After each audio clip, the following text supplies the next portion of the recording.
distinguished honorees and guests, we are so thrilled to have you here tonight at the California Museum. Welcome. 2014 marks the 8th California Hall of Fame induction ceremony in which we honor remarkable Californians from the present and the past. All these wonderful people reflect our state's golden, rich history with their accomplishments and their promise for the future. Since 2006, we've inducted 82 trailblazers, and tonight we're pleased to add 8 more to this list. These people embody the unique spirit and the attitude that is California. And in addition to this evening's inductees, I'd like to acknowledge some very special guests who have joined us tonight. We have the Honorable Kim Beazley, who is the Ambassador to the United States of America from Australia. Mr. Beazley.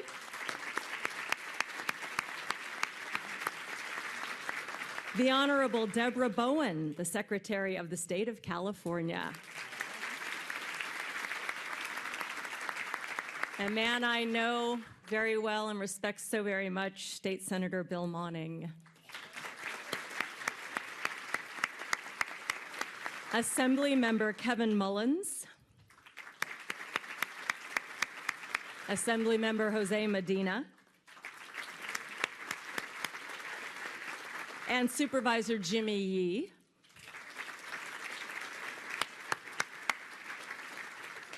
We have pretty cool guests here tonight, the owners of California Chrome, Steve Coburn and Carolyn Coburn. And Perry Martin and Denise Martin. Mr. Martin is here tonight. Thank you for joining us. We love the name of that horse. We'd also like to take a moment to recognize our past Hall of Fame inductees and their families who have come back for more. Once you get involved in this thing, you can't seem to get out of it. It's so wonderful.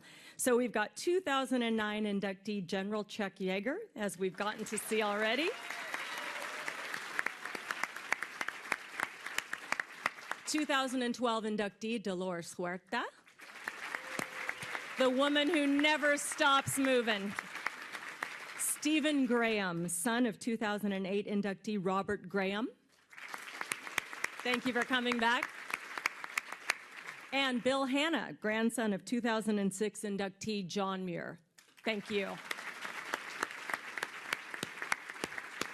Thanks to all of you. You really are one of a kind, and you together make the state one of a kind.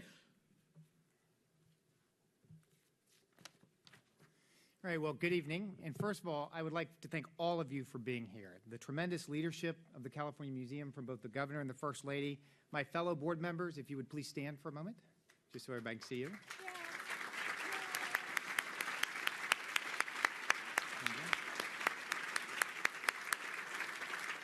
Tonight would not be possible without our Executive Director, Dory Moorhead, and her incredible staff. Just to tell you quickly how dedicated Dory is, this morning on the way to work, she hit a deer, left the deer behind, and still came to the office to get all this done. So if you see the wrecked car in the basement, you will now know it's Dory's. Yeah, true. So tonight we'd like to give, I'm up here to thank, without all of you, as you may know, our museum is very lean and mean. We try to run a very efficient operation. Yep. And without the sponsors and supporters of all of you in this room, this event, these inductees, what goes on at the museum on a daily basis would not be possible. So tonight we would like to give special thanks to our Hall of Fame Founder Circle level sponsors. Chevron, the California Endowment, the San Francisco Bar Pilots, E-Affiliate, Kaiser Permanente, PG&E, Enterprise Holding, and Visit California. Thank you. Additionally, we would like to thank the Citizen Hotel, which have provided accommodations for our inductees this evening, the numerous food and beverage vendors that are providing catering for tonight's event, and the United Airlines, which is the official airline of the California Hall of Fame since 2006. So thank you. Tonight, we do have an amazing evening planned for you. During the after party, which you all need to attend, yes, we encourage you to please tour the museum. You will have an opportunity, thanks to our other guests this evening, to have your picture taken with the Kentucky Derby and the Preakness trophies won by California Chrome during his coveted run for the Triple Crown. Thank you. And if you haven't seen it, We actually have a life-size statue of California Chrome painted for you to have your photos taken with them, and I will tell you it's very cool to see the trophies. So with that, thank you all very much. Thank you.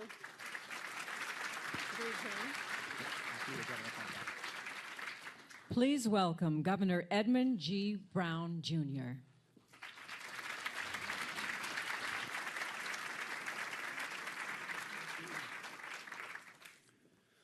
Well, thank you, and appreciation to everyone who's here and everyone who makes this thing work. As you can see from the diversity of honorees, there isn't one particular point of view represented, and that's really the genius of California. There are so many different ways of heroically demonstrating your contribution to our state. And I might say that many of the inductees would probably fight each other if we put them on the stage all at the same time, because they represent different points of view. And often it's only with the passage of time do we fully appreciate what these extraordinary individuals have done. The first inductee, Dr. Stephen Snyder, who was one of the earliest people to warn about climate change.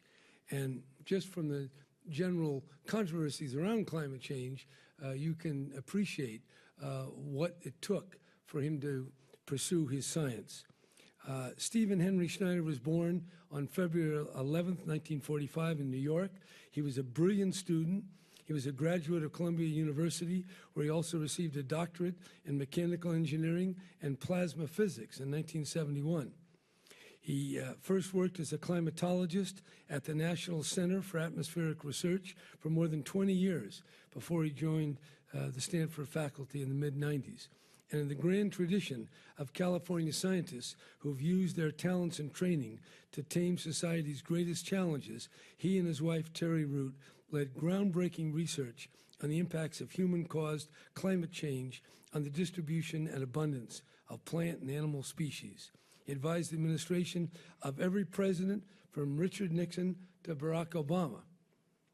I don't know if they all listened to him, but pretty extraordinary range of his clients. As a climate scientist, his life work was decision-making in the face of great uncertainty. This was so much a part of his being that when he was diagnosed with mantle cell lymphoma, a rare condition for which treatments were relatively new, he researched probabilities and outcomes and modified the decisions made by his doctors. Snyder is credited with pioneering research on a number of fronts. He conducted early research on the effects of aerosol particles on climate. He developed numerical and computer models for studying climate change. He also was one of the first scientists to devise an approach for detecting the signs of climate change and distinguishing them from natural changes. Steve was warning about the dangers of climate change for many, many years, long before others realized the great peril that it posed. In later years, he focused on risk analysis, devising schemes to determine the probability of various outcomes of global warming, from the disintegration of ice sheets to the shutdown of Atlantic Ocean currents. And I had the pleasure, when we both testified before the EPA on the question of whether California would be granted a waiver, which only California can get, to have stricter tailpipe emission standards. And this was a bill that Governor Gray Davis signed, but in order to put it into effect to reduce the permissible levels of emissions and thereby reduce climate disrupting chemicals, we had to get the permission of the EPA. And so we were both testifying there together. I was Attorney General, and he was the expert. And it was just something to behold. Not only does he have the scientific knowledge and the expertise, but he made complicated stuff appear to be very understandable, very powerful. Well, we didn't quite prevail then, but later when President Obama came into office, the EPA granted the waiver, and then California adopted these tighter standards, and then just a couple of years later, the whole rest of the country followed. So again, the people we honor in so many different ways, are part of this genius of California leading the way.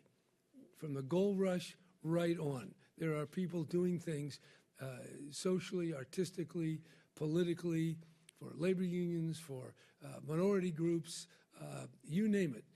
There are people in this state that are making our own state better. They're putting their imprint on history, but they're affecting the history of the whole country and even the world. So with that, I'd like to bring Terry Root, his wife, his widow, to come forward to receive the award.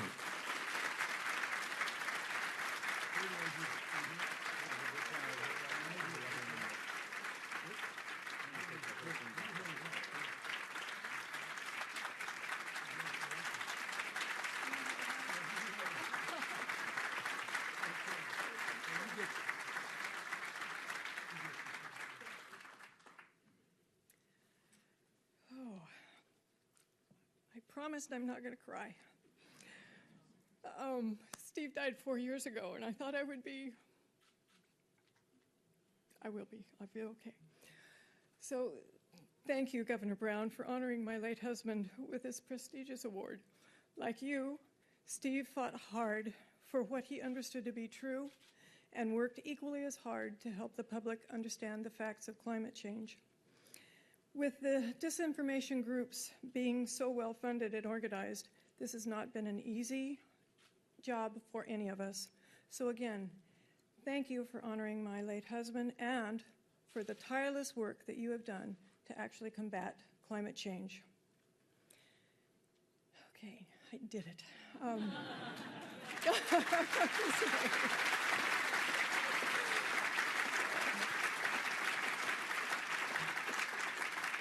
Sorry. Okay, now on to the next inductee. Well, in all honesty, I'm a bit intimidated being a scientist and not an actor. I'm really not sure I'm going to do this introduction justice, but here goes. Francis Ford Coppola. I'll make him an offer he cannot refuse. I love the smell of napalm in the morning. Take that gun, leave the cannoli. Those are just a few of the iconic lines from Francis Ford Coppola's films that are permanently stamped in our popular culture. In an industry filled with prestigious talent and personalities, Coppola stands out as a titan and one of the greatest motion picture directors of the 20th century. His magnum opus, The Godfather, ranks among the world's best films. Released in 1972, it not only redefined gangster movies, but movie making itself. Its sequel, artfully interspersing the rise of Don Corleone with Michael Corleone's consolidation of the power of the family's new head. That cemented Coppola's position as one of Hollywood's top directors. He won Best Picture, Best Director, and Best Adapted Screenplay, not for one, but for both. And The Godfather Part 2 was the very first sequel ever to win the Best Picture award. The same year that Godfather 2 was released, Coppola also completed The Conversation, a chilling psychological drama about surveillance and privacy, which is particularly relevant today in America. That shows again how Coppola's art is insightful and timeless. It was also nominated Best Picture. Coppola's autistic commitment nearly killed him in creating Apocalypse Now, the 1979 epic retelling of Joseph Conrad's Heart of Darkness, amplified by the horrors of Vietnam. Francis said, I believe that filmmaking, as probably is everything, is a game you should play with all your cards, all your dice, and whatever else you have got.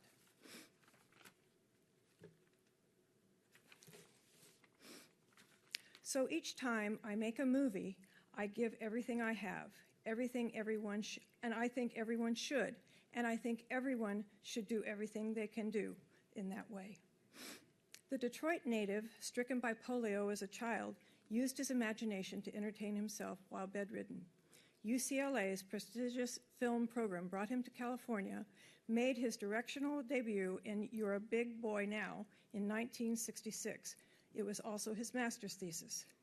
While filming the musical Finian's Rainbow in 1968, Coppola met lifelong friend George Lucas, who became the co-founder with Coppola of American Zoetropy?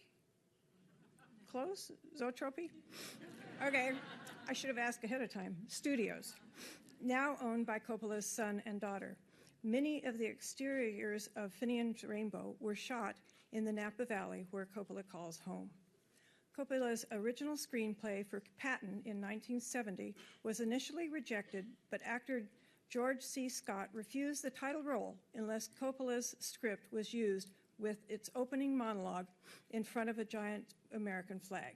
The script earned Coppola his first Academy Award. Among Coppola's other films was Peggy Sue Got Married, Kathleen Turner's only Academy Award nomination, Bram Stoker's Dracula, The Cotton Club, and Tucker, The Man in His Dream. His brilliant career spans decades in genre. Today, Coppola is less involved in the film industry, focusing much of his time on his various business ventures, including wineries, resorts, and cafes, and a literary magazine. He is just one of a real, true Renaissance man. Coppola joked, I have to be remembered for something. Shoot. Try again, Terry. Okay. If I have to be remembered for something, I want it remembered that I really like children and I was a good camp counselor. Yeah, right.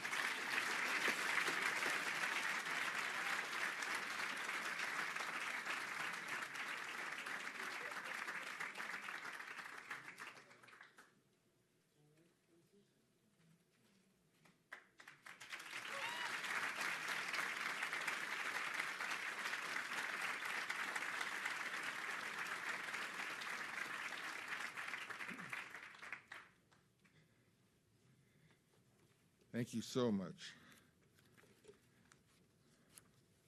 I now have the pleasure to introduce the next inductee, Joan Didion. Born and raised right here in Sacramento, Joan Didion is a fifth-generation Californian and has been one of America's leading authors since the 1960s. Joan wrote her first story at age 5 about a woman who dreamed she was freezing to death but awoke to the scorching heat of the Sahara.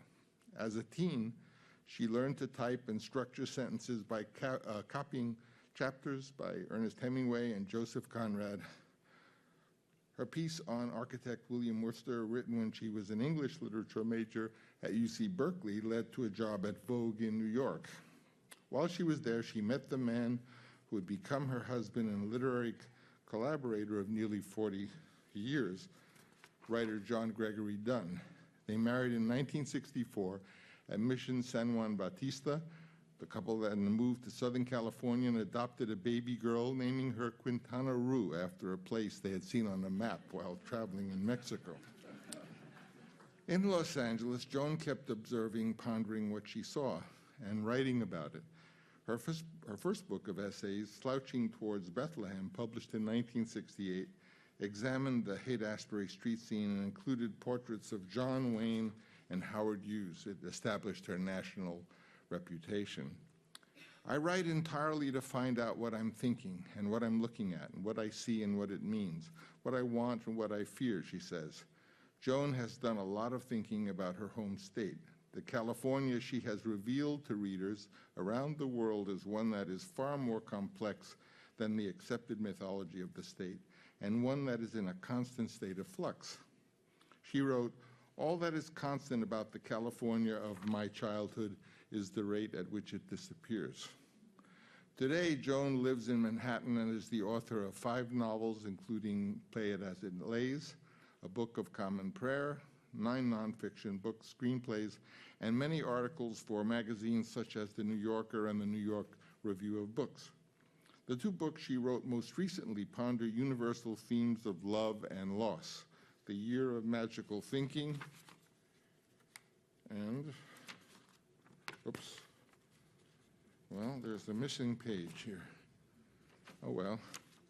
The Year of Magical Thinking, and then we unfortunately skipped to, perhaps it's chronicling her grief over the sudden death of her husband in December 2003, won the National Book Award. She wrote the book in 88 days, telling New York Magazine she wanted to write it fast so it would be raw, because I had the feeling that this was the texture it ought to have. It's powerful and haunting, as in Blue Nights, her recounting of her daughter's death in 2005. In the Year of Magical Thinking, Joan writes, "We are imperfect mortal beings, aware of that mortality even as we push it away, failed by our own very complication, so wired that when we mourn our losses, we also mourn, for better or for worse, ourselves, as it were, as we are no longer, as we will one day not be at all." The state of California honors Joan Didion for her tremendous insight and beautiful prose. Joan could not be here tonight due to ill health. Accepting for her is a dear friend of daughters and hers, Susan Traylor.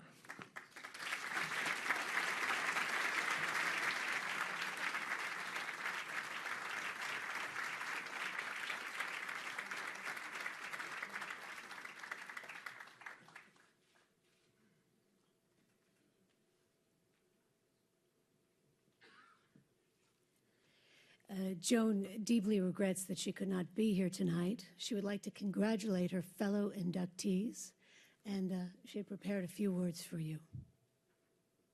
What follows are a few remarks in commemoration of the California Hall of Fame, for which I have been named one of this year's inductees. I want to thank the Hall of Fame and Jerry and Ann Brown for so honoring me. I've written a good deal about California. In fact, so much and so frequently that many people not from California think of me as the quintessential California writer. I do not think of myself as the quintessential California writer. Far from it. All I have actually done as a California writer is preserve certain California moments, certain places in California time. I've written, for example, about the Sierra Nevada. I've written about Yosemite. I've written about Death Valley. These are names and places that sing California, not only to those of us who are from there, but also to those who are from somewhere else. I started out writing about California because I wanted to remember it. That was the only reason. I wanted to remember its rivers. I wanted to remember its highways. I wanted to remember its valleys and its mountains. I wanted to remember what I feared I might otherwise forget. What I learned by writing about those places was that there was no way I had forgotten them, no way I could forget them. They were forever part of me. They were the way the water runs in the mountain creeks. They were the way the fires burn up the canyons. They were everything California meant to me and everything California still means to me. They were the place I loved, and they were the reason I loved it. Again, thank you to the California Hall of Fame and to Jerry and Ann Brown.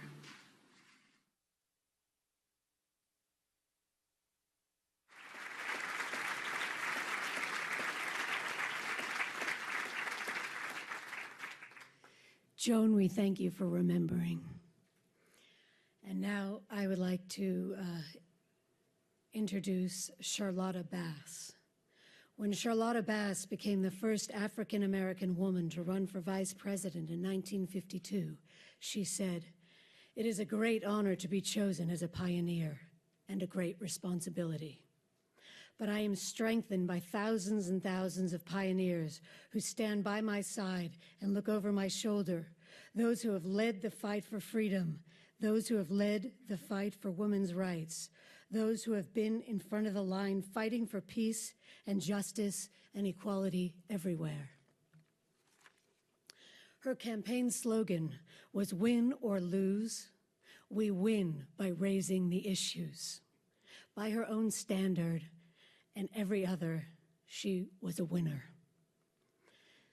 Born in South Carolina on Valentine's Day, 1874, Charlotta Spears was the sixth of 11 children. To imagine being born a decade after slavery and running for vice president in the same lifetime is to understand the dramatic changes that she both witnessed and drove herself. Moving to California in 1910 for her health, she settled in Los Angeles and began selling subscriptions to the Eagle, the oldest African-American newspaper on the West Coast. Just 2 years later, she had become owner, publisher, and editor of the paper. In 1913, she hired Joseph Bass to take over the job of editor. It proved a good hire, as they were married 2 years later. 1 year later, sorry. Go back and read newspapers and novels of the era, and you will be amazed at the open and thoughtless racism, sexism, and anti-Semitism that ran through them. The people needed a voice, and under the Basses, the California Eagle became a bullhorn for social justice, railing against segregation, discrimination, and police brutality, and fighting for voter registration and human rights. Charlotta and Joseph, who died in 1934, founded an association to fight housing covenants that banned people of color from buying homes in certain neighborhoods. Under pressure from the Eagle, discriminatory hiring policies by the Los Angeles Board of Supervisors, Los Angeles Rapid Transit Company, and Los Angeles General Hospital ended. Charlotta's work paved avenues of success for thousands of African-American families struggling under the wicked hand of oppression.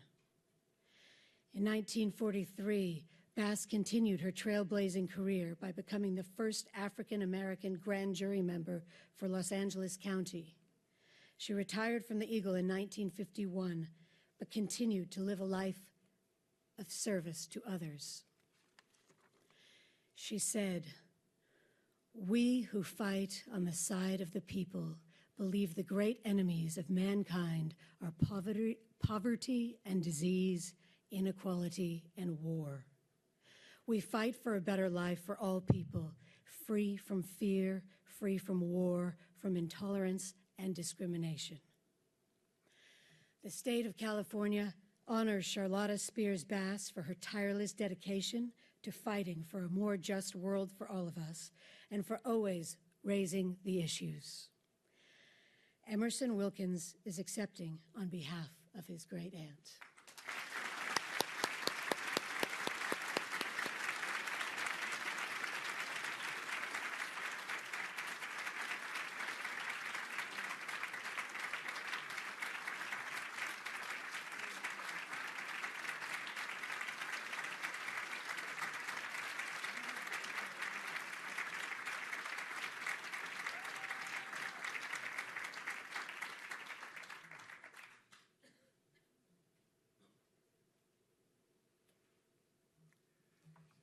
I want to say thank you for my aunt. I know she is up there looking down on us and really saying thank you, because she's never got any of the accolades of the things that she accomplished. So now I'm going to introduce Fred Ross, Sr. It's a strange measure of success to remain anonymous, but for Fred Ross, being in the background was proof of his great accomplishments. Fred once said, "An organizer is a leader who does not lead, but gets behind the people and pushes." He was so effective at pushing other people out in front of him that he pushed himself right out of most history books. But where we see a better, more equal, more compassionate society, we see Fred's work. He spent his life grappling with the most important issues of the day.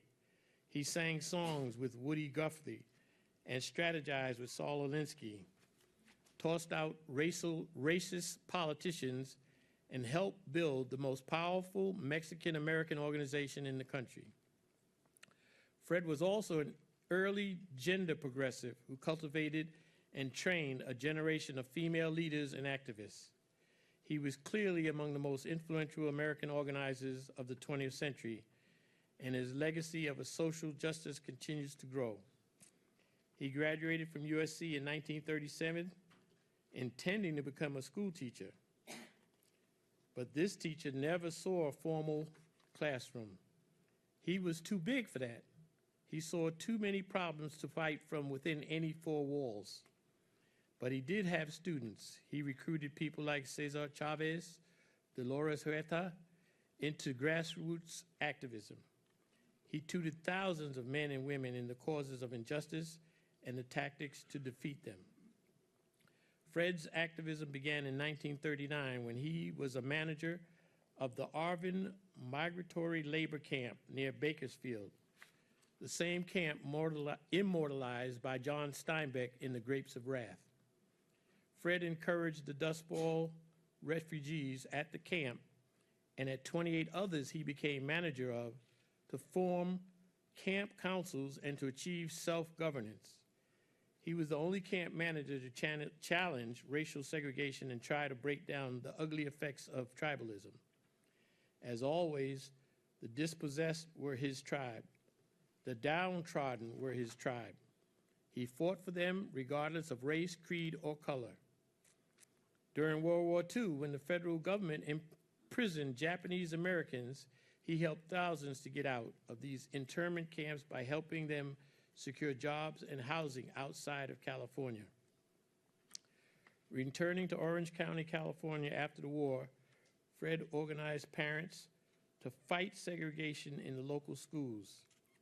Their successful lawsuit, Mendez versus Westminster, laid the groundwork for, there's some groundwork in here, there it is, for the U.S. Supreme Court's landmark decision in Brown versus Board of Education.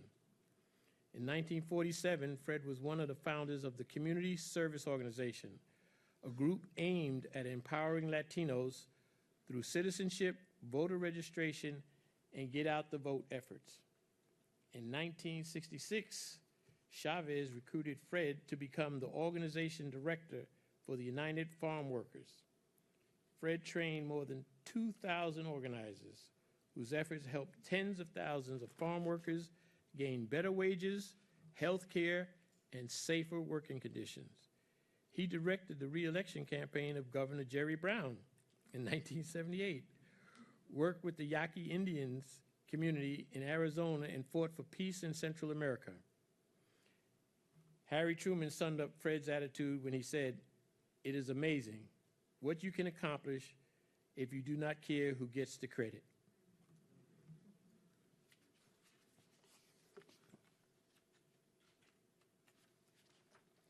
But tonight, it's my pleasure to give credit to Fred Ross, a great catalyst for social change. The state of California honors Fred Ross Sr. for showing us that the real power to effect change exists behind the scenes. Fred Ross Jr. is accepting on behalf of his late father.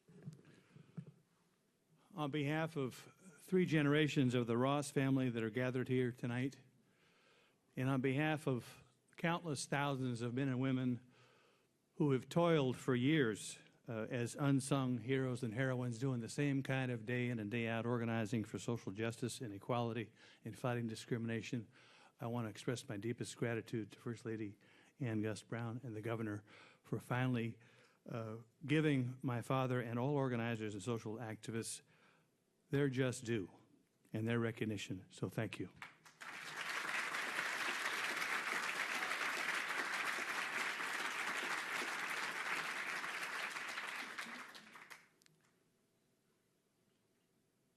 Kareem Abdul-Jabbar, born Ferdinand Louis Alcindor Jr., was a large baby.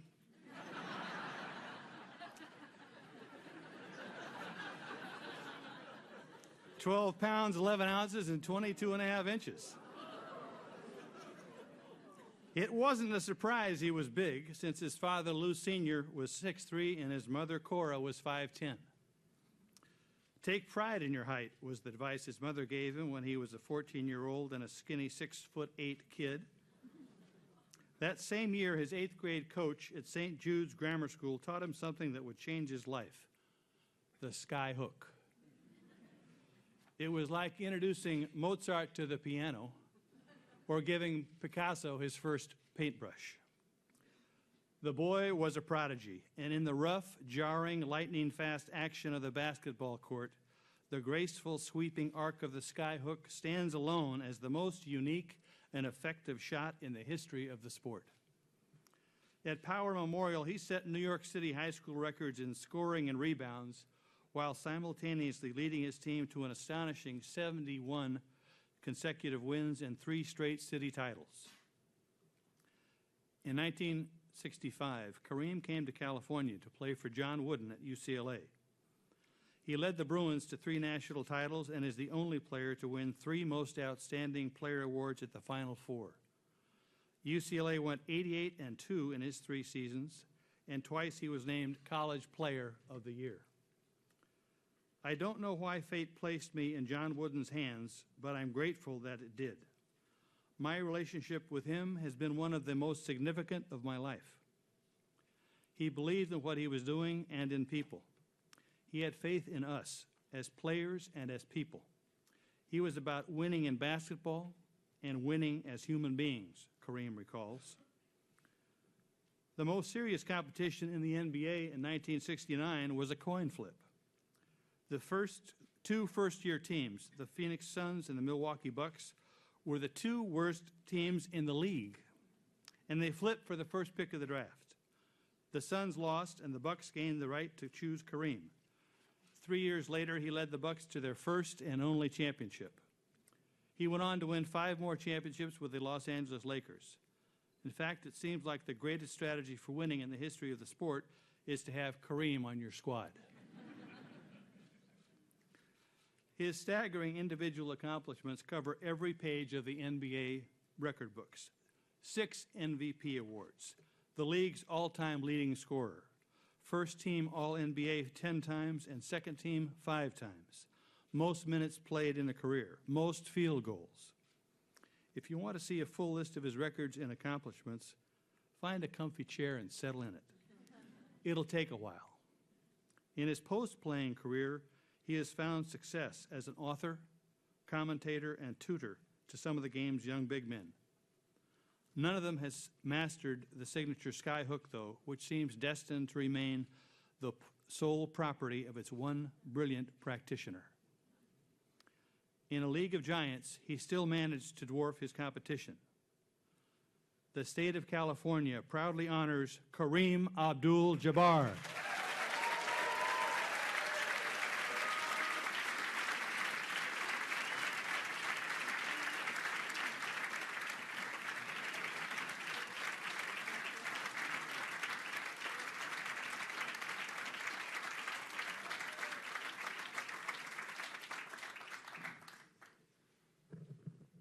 You know, I wasn't too sure if I would be welcome up here because some of you might have thought I brought Phil Jackson with me.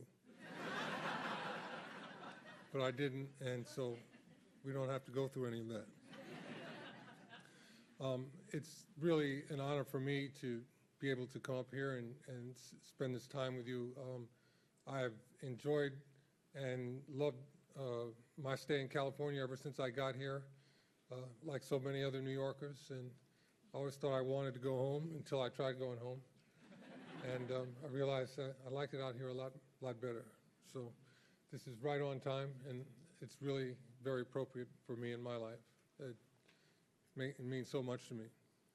Thank you very much, and I will appreciate this forever.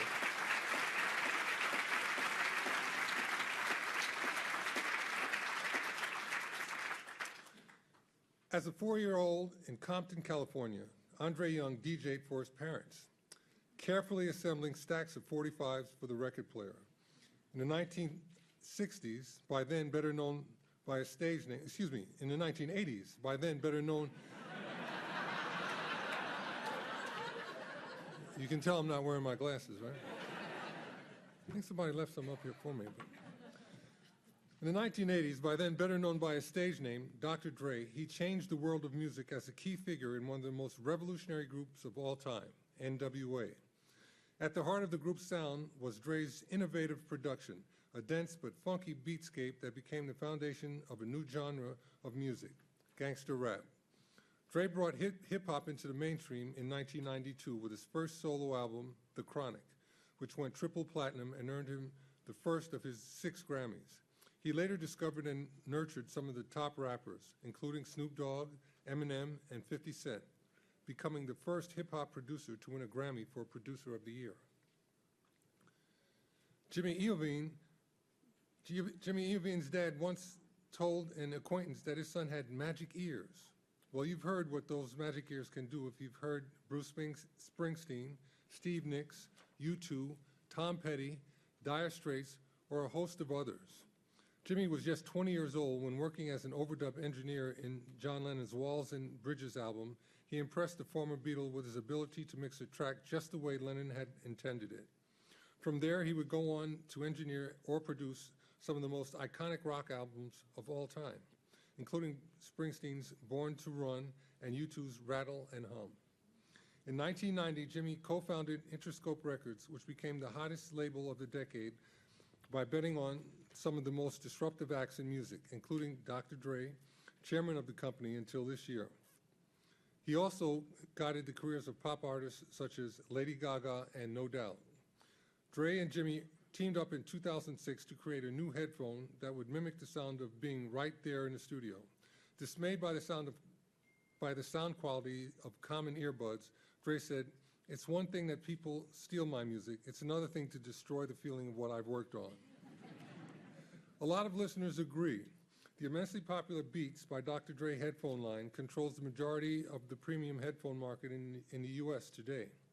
Last year, Beats Electronics branched into streaming media with the launch of Beats Music, and in May, they once again created history when they were acquired by Apple for $3 billion. Last year, the two men, neither of whom attended college, donated $70 million to the University of Southern California to establish the Jimmy Iovine and Andre Young Academy for Arts, Technology, and the Business of Innovation. The new degree program, blending business, marketing, product development, design, and liberal arts, was launched in September. Part of the endowment includes full scholarships to help disadvantaged students. The state of California honors Andre Young and Jimmy Iovine for shaping what we listen to, how we hear it, and elevating the culture and business of music.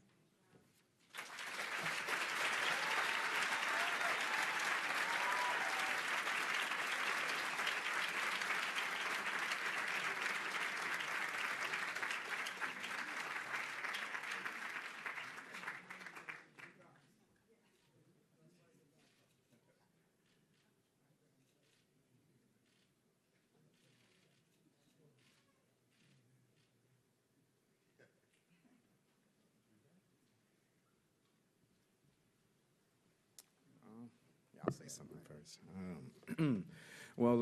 Let's see. Well, I've always been proud of being from California. It's a big part of who I am today, and everybody who's familiar with me and my music is aware of that. So this is a really big deal for me. Oh, man. I'd like to thank Governor Brown, the First Lady, of course, and everybody responsible for putting this together. And where would I be without my First Lady? I'd like to thank my wife, Nicole, over here, for all of her amazing love and support. I'd like to thank my friend, mentor, and business partner for the last 22 years, Jimmy Iovine. Yes. It's a really big deal. Yes, and thank you. This is a really, really great honor, and I'm really happy to have it, and thank you.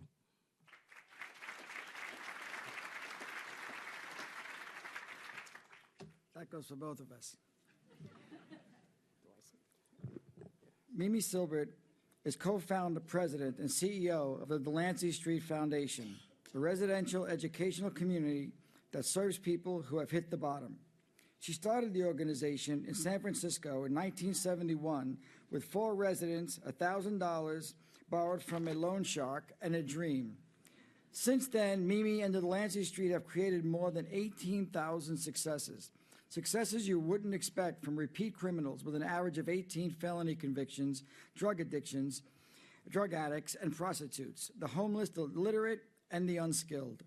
Born in 1942 and raised outside Boston in a neighborhood she says was a lot like Delancey Street, Mimi attended the USC Berkeley, earning a double doctorate in psychology and criminology. She taught at Berkeley and at San Francisco State. She became a consultant to prisons, mental health programs, halfway houses, and police departments. Part of the vision for Delancey Street came from John Marr, a recovering alcoholic and heroin addict, saying only an ex-addict could really get an addict straight. Marr proposed a self-supporting rehab center for ex-cons, and Mimi was already considering. The organization would be run like a family, with residents who had been in the program the longest guiding the newer arrivals, who then would do the same for the next residents. The people who are the problem become the solution, Mimi exclaims. She calls Delancey Street the Harvard of the underclass. While Harvard takes the top 2%, she prides herself in finding the bottom 2%. Once accepted, they learn the academic skills, vocational skills, personal skills, interpersonal skills, and plain old-fashioned values. Today, the self-supporting Delancey Street Foundation, which has never taken a dime in government grants and provides all of its services free of charge, operates 5 facilities across the country. Its client-run enterprises includes a movie company, a restaurant, dry cleaning services, and the net revenue is $6 million annually. Mimi says, it's the things you do, not the things that are done to you, that enable you to grow. The state of California honors Mimi Silbert for helping so many people realize their own potential. Congratulations.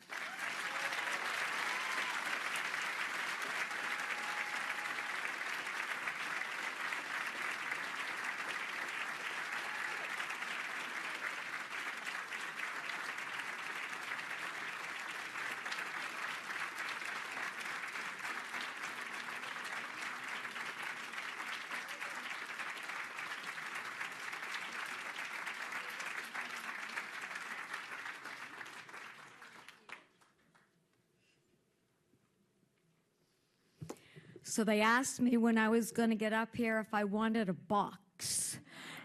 No, you might not be able to see me, but you'll be able to hear my voice. And that's what happens if you spend your whole life for 44 years living and working with, I might say, gangsters were in the Coppola's movie. Gangsters are on the rappers, but I live with gangsters. So needless to say, thank you to Governor Brown and the First Lady, because this award obviously doesn't go to me. Talk about anonymous, which Fred Jr. said about his dad. I really am standing here for the 18,000 that we've been able to count graduates and plenty of others who have come into Delancey Street with nothing. They come from poverty. They're third-generation gang-oriented people. They've been in prison over and over and over. They dislike each other. And they come into this place, and we make an incredible family out of it. And they let go of their revenge. They let go of hatreds. And they begin to believe in the kind of help that you earn step by step by step. I myself stand on many shoulders, from my dad's to John Maher's to Cesar Chavez to sitting here to Dolores Huertas, to a whole lot of people who put their lives out there to change the world. And for me, I'm getting the award for people who are my inspiration and whom I hope will be everybody's inspiration. Their lives have been horrible. They come in, and for whatever reason, they have the incredible courage and fortitude and ultimately belief and love in their community to change their lives. I don't know if I would be able to change my life to the extent that they are able to. You know, your self tells you go to the left, and we're all telling you go right, go right, go right. And for some unbelievable reason, they have the kind of faith, I don't mean a religious faith, inside your gut faith that tells you, I'm going to keep going and keep going and keep going. And so they graduate ultimately with 3 marketable skills, and some of them have BAs, and they've done this all helping each other. I raised my kids there. Unfortunately, they became lawyers. But we do what we can. And I'm proud to say that I helped these people pursue their dreams. They're not as talented. Everybody here is so unbelievably talented. I don't have that talent. I just believe in other people's talent and believing in their talent and kind of cheerleading them to go forward and make it is living the best life I think anybody could live. So I thank you because you put all of them on the map for all of you. On their behalf, thank you so much.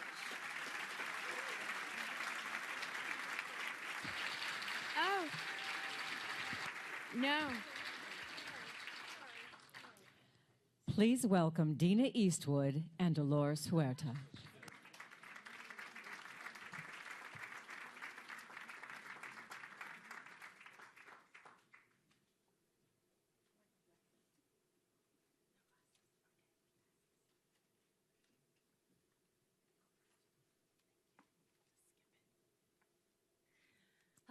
Anybody else feeling humbled tonight?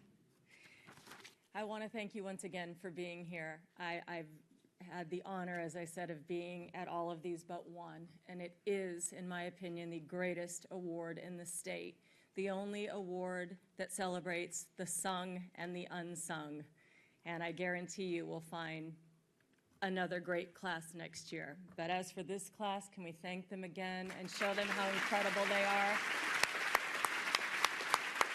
Thank you.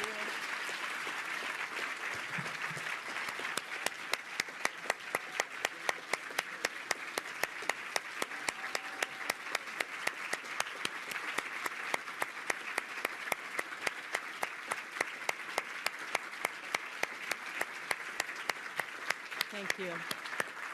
If you don't mind taking your seats for just a couple minutes, I'm going to, the group and I are going to walk out and get ready for this wonderful reception party we have planned for you afterward. But first of all, Dolores Huerta is going to tell us about some very exciting things that are going on at the California Museum. Again, Ms. Huerta, inductee 2012, and she will lead the program out while we step outside. So Dolores, if you'll take, she's going to use the box though.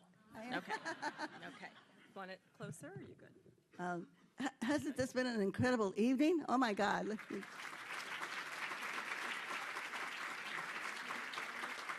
And I think we're all very, very blessed to be here. Hey, before we all leave though, how about I just, I'm gonna take advantage of this. I just want to say a big old viva for our governor. Isn't he the most? So I'm gonna say, que viva Jerry Brown. I want everybody to shout a big old viva. Que viva Jerry Brown.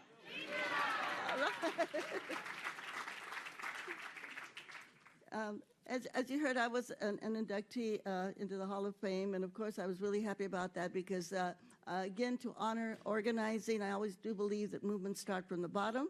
And I was one of those fortunate individuals to have known Fred Ross Sr. He changed my life from being a school teacher to become a community organizer, and to also, share this Hall of Fame induction with Fred Ross Sr., with Cesar Chavez, and of course with Mimi Silbert, right? That great, wonderful woman that we just heard from. But I do want to tell you about some exciting things that are happening here with the museum, okay? We are actually going to be starting a whole new, I don't think I've got the right things here, but with the support of the governor, Jerry Brown and Darrell Steinberg, the California Museum has received funding to install a whole new gallery called California United. This gallery will feature civil rights, acceptance, equality, and inclusion, a whole new kind of education, which was originally planned for Sacramento's Unity Center. Its interactive exhibits and educational programming will engage and enlighten visitors about California's rich civil rights history. We have a lot of it right here. And we want to just take a moment to tell you about the project, okay? We are California. We are California. Stories of immigration and change. This initial exhibit will open in March 2015 and was created in partnership with the California Endowment. Dan? Dan Segali in the audience right here. Through first-hand stories presented in an interactive, life-size video wall, visitors will learn why the featured individuals left their homes, left their countries, and how they settled in California, and what dreams they have for the future. We come and we came in waves. Immigration timeline. Drawn here by boom economics, people that left, after the Depression, like my mother did when we came from New Mexico, escaping conditions in their native lands. Waves of immigrants have always come to California and have come here with their entrepreneurial spirits, and they have shaped this history of this state. This interactive timeline will reveal events that have spurred immigration here. Civil rights in the news. Californians have often led the way to stand up for civil rights, as we have heard tonight. In fact, I was very fortunate to know a few of those people. In this exhibit, visitors will point a news camera at a photo mural. They will bring the image and the story to life. They will hear interviews, watch news footage, and develop an understanding of these issues that still are issues today. Advocacy 101. There's a method of activism to suit the interests and the abilities of every Californian, and we hope that everybody participates, right? And of course, this is what Fred Ross Sr. taught us all, that we had to be responsible, that we had to be engaged, and that we had to reach out. Here, visitors voice their own opinions, and they will see the many ways in which people can make their voices heard. This gallery will be supported by educational programming that will empower students to create respectful and inclusive communities. This programming will align with California's Common Core state standards for English language arts, history, social science for the 4th through the 12th grades. With its state-of-the-art art teaching, technologies, and exhibits, California United will be a powerful and an educational resource. In our increasingly complex, pluralistic society, threatened by global and domestic hate and terrorism, the California Museum is glad to lead an effort to shape a better, more respectful California. Now, won't you all join me for the after party, right? Inside the museum, and be sure to check out the new California Hall of Fame exhibit, which is on the 2nd floor.